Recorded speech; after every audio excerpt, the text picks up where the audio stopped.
Hello la Dream Team, j'espère que vous allez bien. Je suis en Grèce, voilà, plus précisément à Manganari au moment où je tourne cette vidéo. Mais c'est pas le but de la vidéo, le but c'est de parler d'une chose qui nous revient souvent lorsque vous faites un audit. Ici je suis sur un comparateur micro, on en a plein, vous le savez, si vous êtes passé par un de nos audits gratuits, on prend vos chiffres, on prend votre situation, on voit s'il y a des choses à optimiser, pour combien d'euros ça rapporterait, etc. Et chez les micro-entrepreneurs parmi vous, mais ça le fait aussi par ailleurs, il arrive plus souvent chez les micro-entrepreneurs parce que la connaissance autour de l'optimisation est moindre parce que vous n'en avez jamais appliqué en général, ce qui est différent sous d'autres statuts où vous avez déjà appliqué quelques billes même s'il peut en manquer.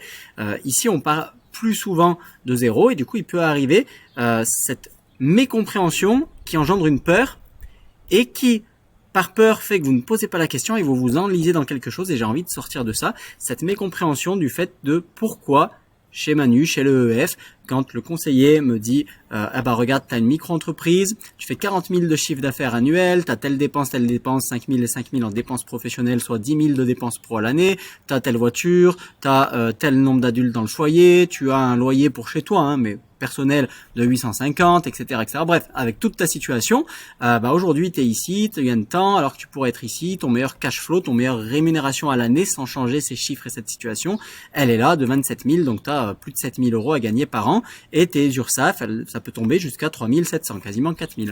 C'est génial, Manu m'a dit ça, nanana. Je vais aller sur le site de l'URSSAF et je vais regarder ce qui s'en dit. Et qu'est-ce que je vois sur le site de l'URSSAF? 40 000, mais 10 000 de dépenses pro à l'année. Bah non, moi, ils me disent que j'ai 9 000. Ah bah non, ils me disent que j'ai 9 000. Ah bah chez le EF, ils m'ont menti. Ah bah zut, je vais plus leur parler.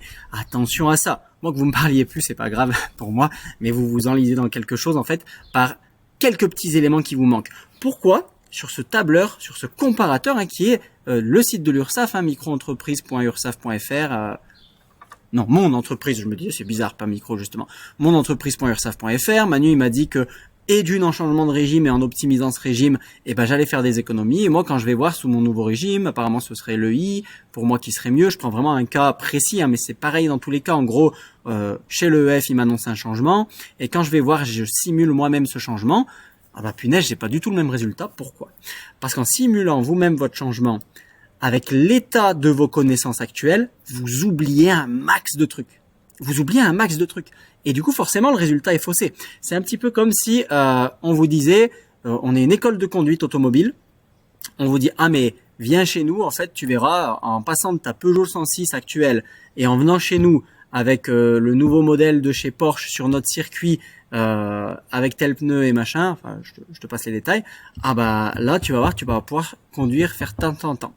Puis vous vous dites, putain, c'est trop bien, mais je vais tester moi-même. J'emmène ma Peugeot 106 sur le circuit et je fais, j'ai pas le bon véhicule et j'ai pas les bonnes aptitudes à la conduite. Donc forcément, en fait, je vais pas pouvoir répliquer les conditions pour vérifier si j'y arrive.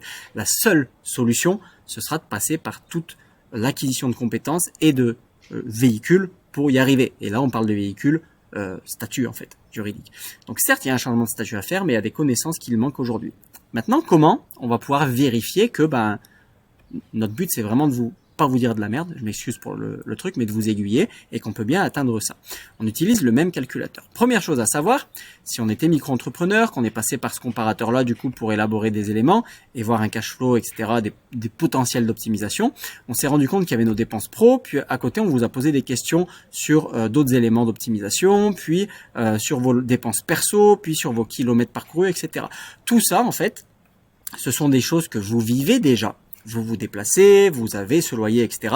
Mais que à travers un changement de régime d'une part et à travers de l'optimisation d'autre part, vous allez pouvoir transformer en avantages auprès d'URSSAF Impôts. Et les avantages qu'on collecte auprès d'URSSAF Impôts, très souvent, ils se collectent sous forme de droit à déduction supplémentaire. Vous allez donc pouvoir passer en frais des frais qui n'en sont pas. Par exemple, vos kilomètres, ici, via le calcul du barème qu'on a déjà vu sur des vidéos ensemble, vont être transformés en euros déductibles dans vos dépenses, dans vos charges. Ok, donc en euros déductibles. Donc ces euros déductibles, ils vont être saisis comme des dépenses pro, alors que ça n'en est pas, ça ne sort pas de votre compte bancaire, mais sur le papier, ils vont être saisis comme des dépenses pro. Et ici, vous ne l'aviez pas fait. Vous avez mis que les vraies dépenses pro, vous n'étiez pas allé chercher les droits à déduction supplémentaires parce que vous n'aviez pas encore cette maîtrise du sujet. Ok, si on va aller chercher, tout droit confondu sur le cas d'avant, on tombe sur ça sur le papier, Alors qu'il y a toujours 10 000 en réel qui est sorti du compte, donc les euros, vous les avez toujours. Par contre, sur le papier, vous avez le droit d'en déduire plus. Et on tombe à 4 200. Donc déjà, ça fait une grosse différence. Pourtant, je n'ai pas changé ma façon de bosser, j'ai juste compris combien, pourquoi, à quel moment je pouvais déduire en supplément sur le papier, là où dans mon compte bancaire, ils y sont toujours et je kiffe ma vie avec. Ok, 4200. Maintenant, 4200, et même à nu, vous êtes encore des menteurs, c'est 3700 dans ton cas. Non, non, non. C'est qu'en dessous, il y a encore plein de choses. Il y a des questions ici. Ces questions, en fonction de comment tu y réponds, tu vas avoir des changements qui s'opèrent dans le tableau. Et tu vas pas y répondre au pif, tu vas y répondre en fonction de ce que tu as le droit d'aller chercher. Et là, c'est là où c'est la petite touche supplémentaire de l'optimisation qui vient, c'est que tu vas potentiellement, ce sera ton choix, mais en général pour gagner de l'argent on le fait, et ben opter pour des taux, opter pour des éléments différents. Si tu as deux véhicules, en utiliser un plus que l'autre, bon ça c'est encore autre chose, ça rentre pas dans mon calcul, mais bref, tu vas faire des choix supplémentaires en tant qu'entrepreneur qui vont te mener, regarde, toujours 40 000, 25 721, hein, sauf que j'ai répondu, j'ai complété tout le simulateur en sachant pourquoi, et cette fois-ci je suis à 3600. On est même moins que ce qu'on compare, parce que chez l'EF, on garde toujours une marge de sécurité dans nos calculs. Et vous voyez que sur le site officiel, je suis sur le même de l'URSSAF, mon entreprise URSSAF, et je suis passé en effet de 8947 quand je remplis trop rapidement avec malheureusement l'absence à ce stade-là de connaissances que j'ai pour le remplir correctement. Et j'ai l'impression qu'en fait on s'est moqué de moi. Non, je vais avoir 9000 d'URSSAF, c'est l'URSSAF qui m'a dit. Mais si je le remplis d'une façon différente avec toutes les compétences nécessaires, et là, non, en fait, ils ont raison, je vais avoir même 3600, pas 3700 d'URSSAF, donc le EF m'a pas menti.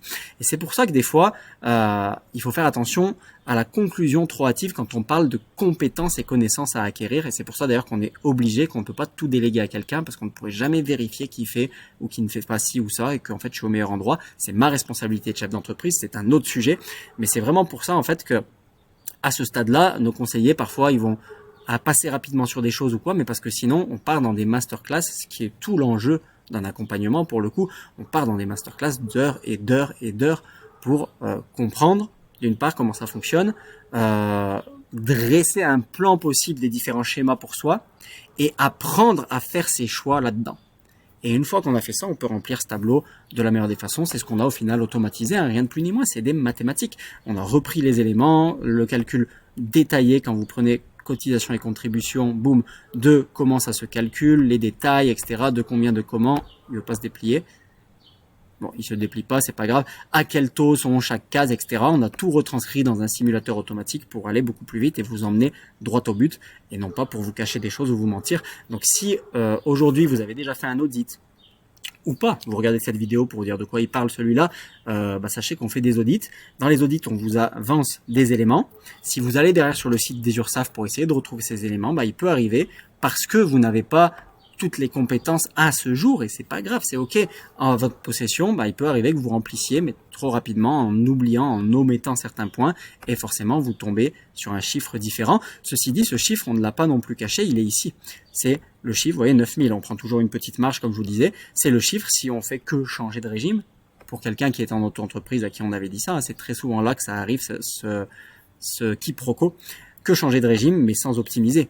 Non opti, et en effet on va tomber sur autour de 9000 de cotisation URSSAF, là on vous disait 4000 si on optimise, et c'est là toute la différence. Le changement de régime n'est pas l'optimisation, et les chiffres dans des cases ne suffisent pas, il faut vraiment aller manier ça, on n'est pas là pour vous mentir, les deux existent, ça dépend vraiment du degré d'optimisation qu'on met dessus, donc attention aux conclusions hâtives, même quand c'est écrit URSSAF, parce qu'au final, dès lors qu'on est nous-mêmes à remplir, on doit avoir les compétences pour pouvoir le remplir comme il faut. Et en tant que chef d'entreprise, on aura toujours une action à prendre quelque part, donc il vaut mieux maîtriser le sujet et avoir ces compétences-là.